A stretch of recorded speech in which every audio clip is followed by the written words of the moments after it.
Olá, queridos, tudo bem? Tivemos um probleminha técnico, mas estamos começando. Espero que você esteja aí conosco. Deixa eu ver se acompanho vocês aqui.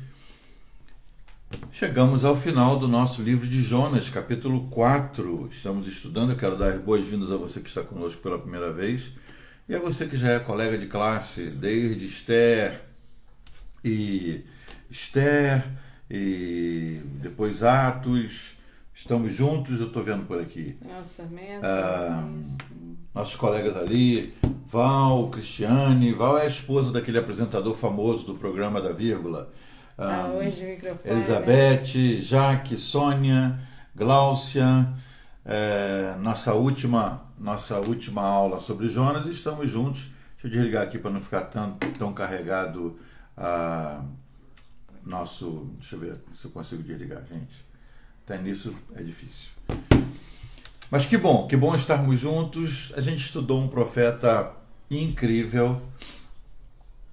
Hoje estávamos pesquisando um pouquinho mais sobre ele, esse homem revoltado, esse colérico. Por que Jonas, que conhecia a voz de Deus, se rebela contra a vontade de Deus e decide fugir de Deus e ir para a Espanha, ir para Tarsis? Porque ele discordava de Deus, ele não concordava que o Senhor amasse os inimigos dele. Você concorda que Deus ame aqueles que são teus inimigos, aqueles que você já botou numa listinha particular, quero mandar para o inferno, esse, aquele outro? Aí Deus falou, não, eu quero perdoar esse pessoal e levar para o mesmo céu que você. Como é que você reage? Como é que você reage, irmão? Você tem que entender que a graça salvadora é para qualquer um, não é só para você. Deus não perdoou o seu pecado? Você perdoa bem, deixa eu ver esse pessoal aqui. Você perdoa bem aquela pessoazinha que te incomoda, que te... Olha, pelo meu temperamento melancólico, eu tenho que exercer muita graça do mestre, pedir muita graça para entender que o pecador ele merece o mesmo perdão que eu. O adúltero, o assassino, qualquer pecado. No prato de Jesus, o sangue dele lava qualquer pecado. Eu sei disso, eu não tenho dúvidas quanto ao poder salvador do sangue de Jesus. O problema é, por exemplo, Jonas. Gente, se você viajar... O povo de Nínive não era inimigo dele. Claro que era. Ele se fez inimigo do povo. Gente, Nínive era a capital do Império Assírio. Terrível. Dizem que eles tiravam a pele do pessoal vivo ainda e penduravam a pele como sinal para os outros. E eles faziam algo terrível. Diferente da Babilônia. Os babilônios traziam as pessoas de sua terra, levavam tudo para a capital e juntavam eles lá. Os assírios trocavam. O cara daqui levava para lá, o de lá levava daqui. E a pessoa ficava sem referência, longe da sua terra, longe das pessoas que falavam o seu idioma. Eles misturavam os cativos em lugares distantes. E eram cruéis, eram maus, eram violentos. Eles foram responsáveis por matar vários profetas. De repente Deus diz para Jonas, sabe o que? Eu estou com a paciência no limite com o povo de Nínive. Mas antes de exterminar, eu quero dar uma chance. Vai lá e avisa para eles que em 40 dias eu vou destruir. Então ele não concorda, não. Destrói, Senhor. Chegou a hora deles, eles encheram a paciência, eles aprontaram, eles foram muito maus. Hoje nós estávamos comentando, quando íamos para a igreja para fazer o programa da Vírgula, nós estávamos comentando sobre um caso que soubemos de uma criança que foi maltratada pelos pais e estava sendo adotada por uma família, não se deu bem. Aos 4 anos ela sendo adotada por uma outra família. Ficamos pensando, como uma menininha de 4 anos já sofreu tanto. Então eu falei, esse é um caso que nós sabemos e nos magoa.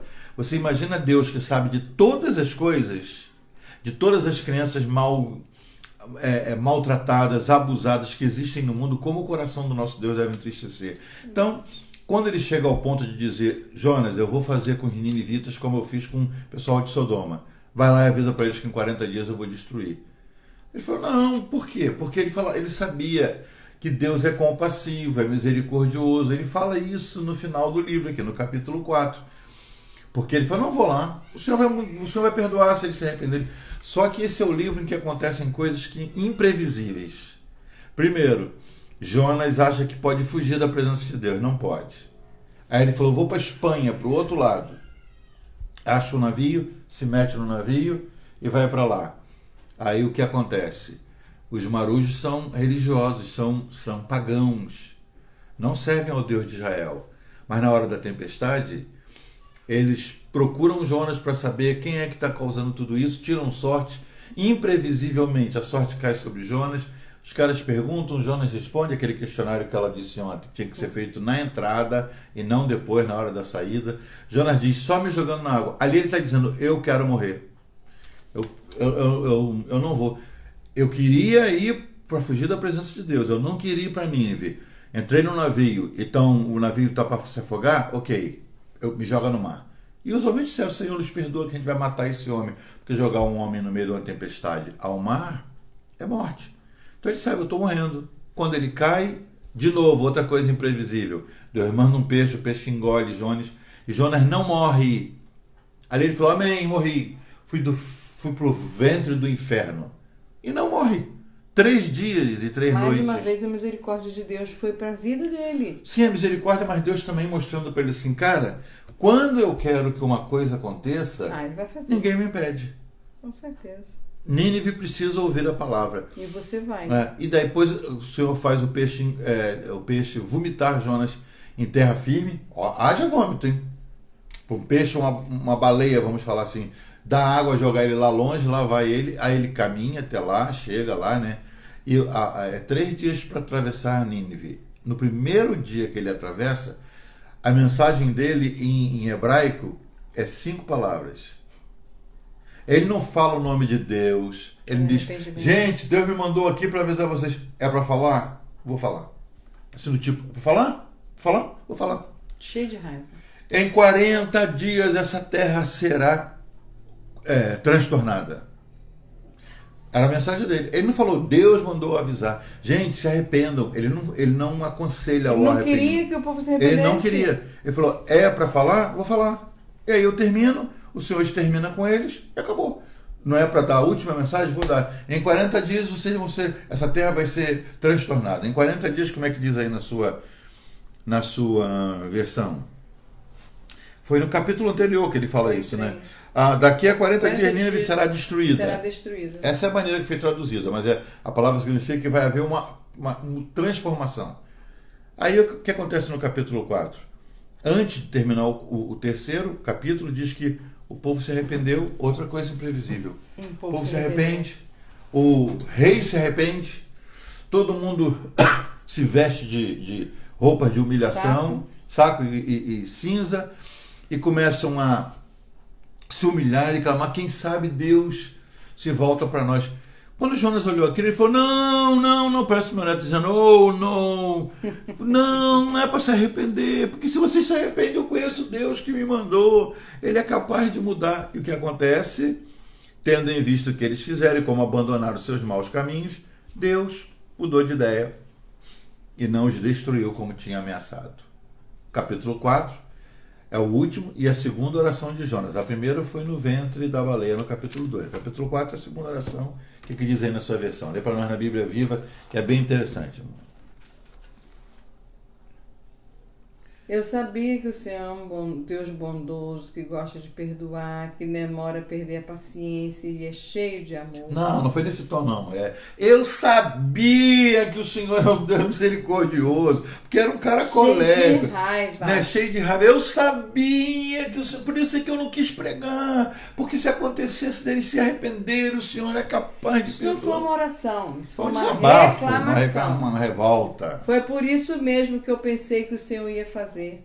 Meu Deus, quando eu ainda estava na minha terra e o Senhor me disse pela primeira vez que viesse até aqui, foi por isso que eu fugi para Tarsis. Eu sabia que o Senhor é um Deus bondoso, que gosta de perdoar, que demora a perder a paciência e é cheio de amor. Eu sabia que os seus planos de destruir esse povo seriam facilmente modificados.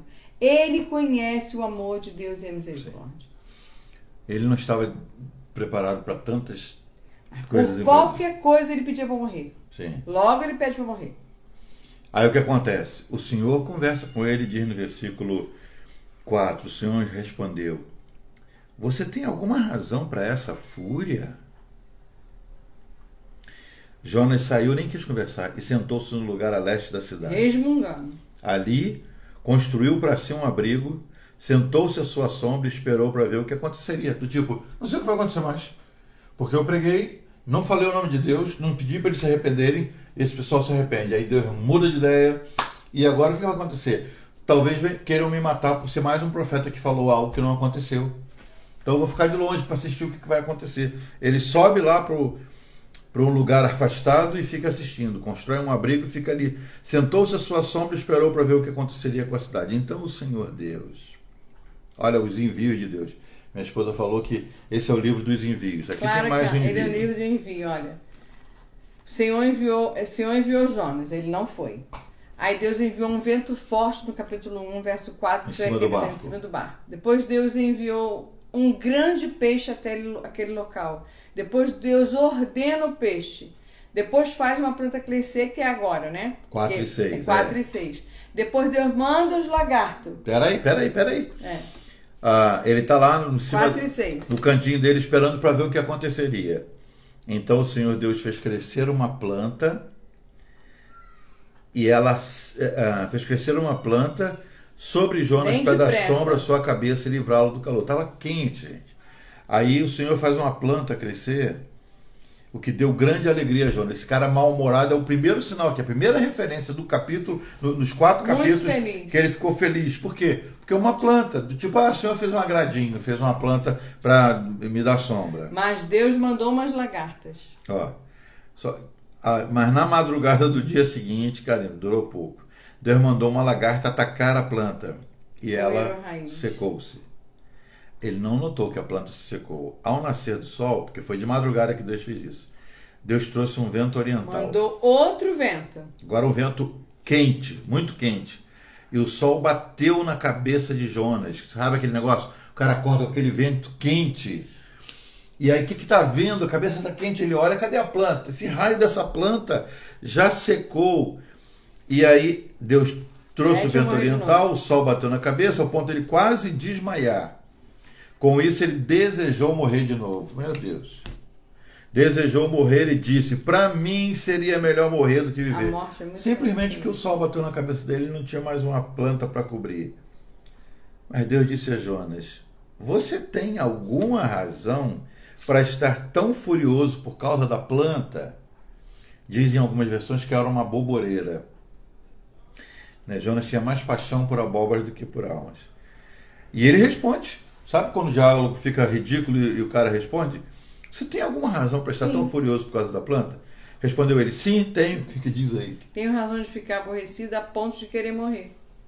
Então o Senhor disse, você fica com pena de si mesmo, porque o seu abrigo foi destruído, embora nem tenha trabalhado para consegui-lo, e ele não passa de uma planta de pouca duração? E por que você acha que eu não deveria sentir compaixão de uma cidade grande como Nínive? Que tem mais de 120 mil pessoas, né? Em completa escuridão. E nem sabe distinguir a mão direita da esquerda, além de muitos rebanhos. É interessante que esse é o livro que fala que até as vacas se arrependeram, né? Que ele mandou todo mundo fazer jejum, todo mundo fazer jejum. E até os rebanhos, o Senhor recita aqui. Por que eu tinha que destruir uma cidade com mais de 120 mil? Deus está falando para Jonas e para nós, e para os Jonas que existem dentro de nós, que o desejo dele nunca é destruir. O desejo dele é poupar, é abençoar, é perdoar. Só que ele exige uma atitude de mudança, de quebrantamento, de arrependimento. Não, Senhor, eu fiz isso, mas me perdoa.